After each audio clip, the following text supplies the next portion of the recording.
opisyal nang nagbukas ang free agency floodgates.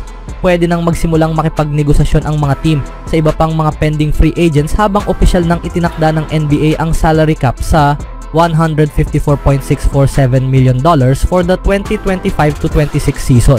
Tumaas ito ng 10% mula sa nakaraang season na siyang inaasahang pagtaas. Inabot ng halos 1 oras bago nagsimula ang mga kaganapan pagkalipas ng pagsisimula ng free agency noong Lunes ng gabi, ngunit hindi nagtagal ay lumabas ang balita na inaasahang magkasundo sina Jaren Jackson Jr. at ang Grizzlies sa isang 5-year, $240 million in maximum extension. Ayon kay Shams Charania ng ESPN, kaagad pagkatapos nito iniulat ni Charania na ipinamimigay ng Nuggets si Michael Porter Jr. sa Nets kapalit ni Cam Johnson. Kabilang sa iba pang mga kasunduan nitong araw ng Martes ay sina Dorian Finney-Smith na pumayag sa isang 4-year, $53 million contract in Rockets, Ty Jerome at ang Grizzlies na nagkasundo sa isang 3-taong, $28 million contract, at ang Mavericks na pumirma sa isang 2-taong kontrata, $13 million, nakasunduan kay point guard D'Angelo Russell. Nagsimulang gumalaw ang mga pangyayari noong nakaraang weekend kung saan ipinagpalit ng Phoenix Suns ang superstar na si Kevin Durant sa Houston Rockets kapalit nina Jalen Green, Dillon Brooks at ang ika-10 pick, Kaman Malwak, sa 2025 NBA Draft. Nagsimula ring mag-refresh ang Boston Celtics sa pamamagitan ng pag-trade kay Jrue Holiday sa Portland Trail Blazers at kay Kristaps Porzingis sa Atlanta Hawks. Maraming manlalaro ang mananatili muna sa kani-kanilang mga teams. Noong Lunes, iniulat na kinuha ni LeBron James ang kanyang $52.6 million option for 2025-26 season na kung saan nagpapahayag ng kanyang pagnanais na lumaban para sa kampyonato habang muling bumubuo ang Lakers para sa hinaharap. Mananatili rin si James Harden sa Los Angeles matapos pumirma ng panibagong 2-year, $81 million contract matapos tanggihan ang kanyang player option para sa susunod na season.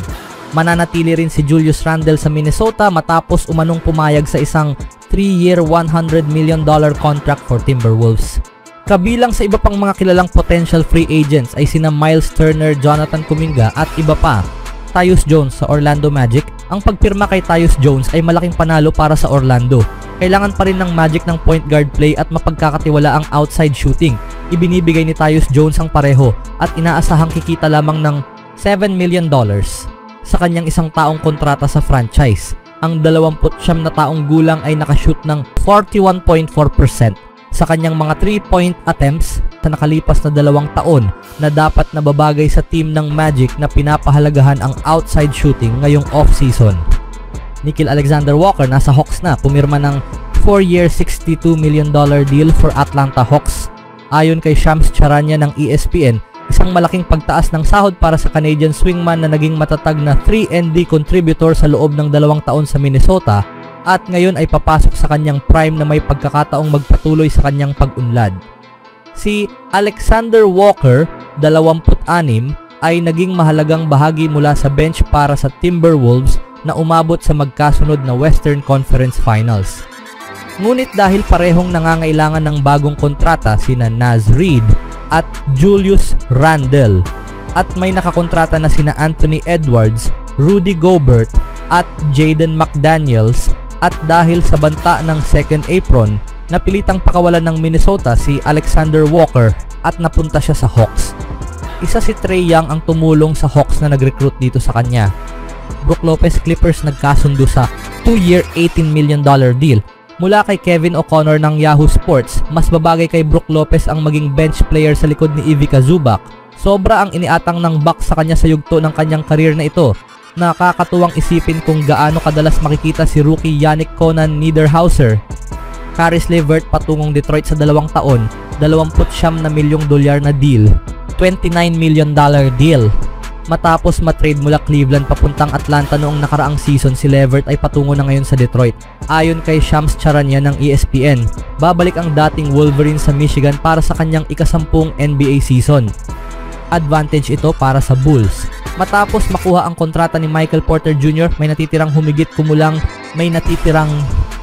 million for Nets in cap space. Ibig sabihin ay hindi na sila makakapag-offer ng mga offer sheet sa malalaking pangalan ng restricted free agents. Ibig sabihin may pagkakataon ngayon ang Chicago Bulls na ibalik si Josh Giddey sa mas makatwirang halaga. Free agent center Clint Capela pumirma ng 3-year, $21.5 million deal for Houston Rockets. Ito ay ayon sa ESPN, isang malaking dagdag sa frontcourt at pagbabalik sa Houston para kay Capela. $41 million ay sobrang laki para kay Luke Kornet.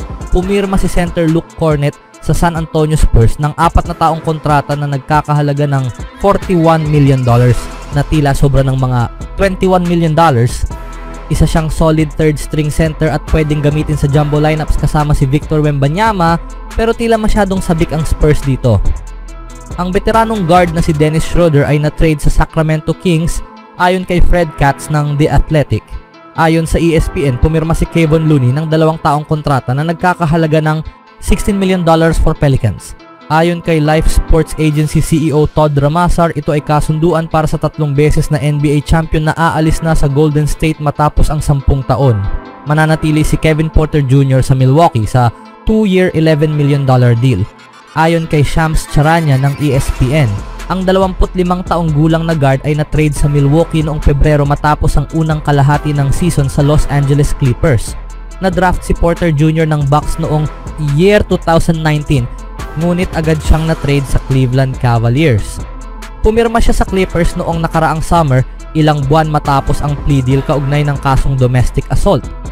Bruce Brown Jr. babalik sa Nuggets. Nanalo ng NBA championship si Brown noong year 2023 in Nuggets.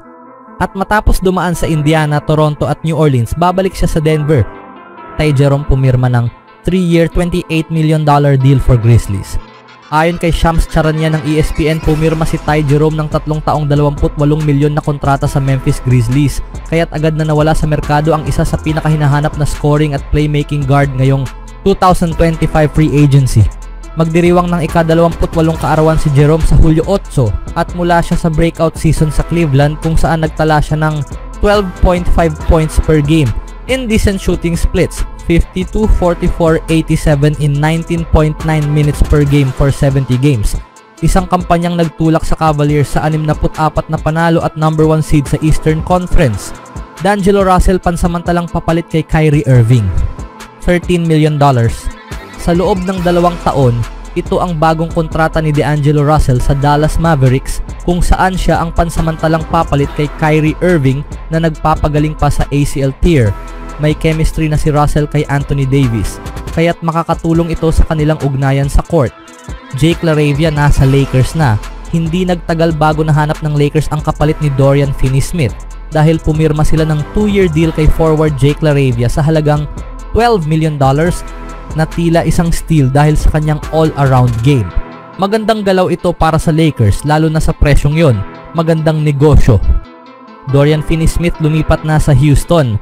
Ang forward ng Lakers na si Dorian Finney-Smith ay pumirma ng 4 na taong kontrata sa Houston Rockets na nagkakahalaga ng $53 million na nagpapatibay sa lalim ng lineup ng Rockets.